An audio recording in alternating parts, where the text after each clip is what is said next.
আজকে আমি গরু মাংস রান্না করব। তার জন্য আমি এখানে 1 কেজি পরিমাণ গরু মাংস নিয়েছি। মাংসটা প্রথমে আমি 30 মিনিটের জন্য ম্যারিনেট করে রেখে দেব। তাই সবগুলো মশলা একে একে দিয়ে আমি মাংসটা সুন্দরভাবে মাখিয়ে নিচ্ছি। মাখিয়ে নিয়ে এটাকে আমি রেস্টে রেখে দেব 30 মিনিটের জন্য। 30 মিনিট পর আমি চুলায় কড়াই বসিয়ে এর মধ্যে পেঁয়াজ দিয়ে একটু নাড়াচাড়া করে ভেজে নিয়ে তার মধ্যে এলাচ দারুচিনি দিয়ে দেব। দিয়ে আর একটু নাড়াচাড়া করে নিয়ে এর মধ্যে আমি ম্যারিনেট করে রাখা মাংসগুলো দিয়ে দিব। দিয়ে আমি নাড়াচাড়া করে নেব।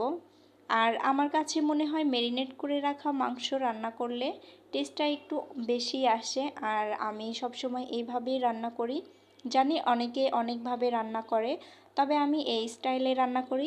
একটু কাঁচা পেঁয়াজ অ্যাড করে দেব। যেহেতু আজকে আমি কোনো আলু অ্যাড করব না, সেজন্য আমি পেঁয়াজের পরিমাণটা একটু বেশি দিয়েছি, যাতে করে ঝোলটা একটু আঠালো আঠালো হয়ে যায়। আর এভাবে আমি কিছুক্ষণ কষিয়ে নেব।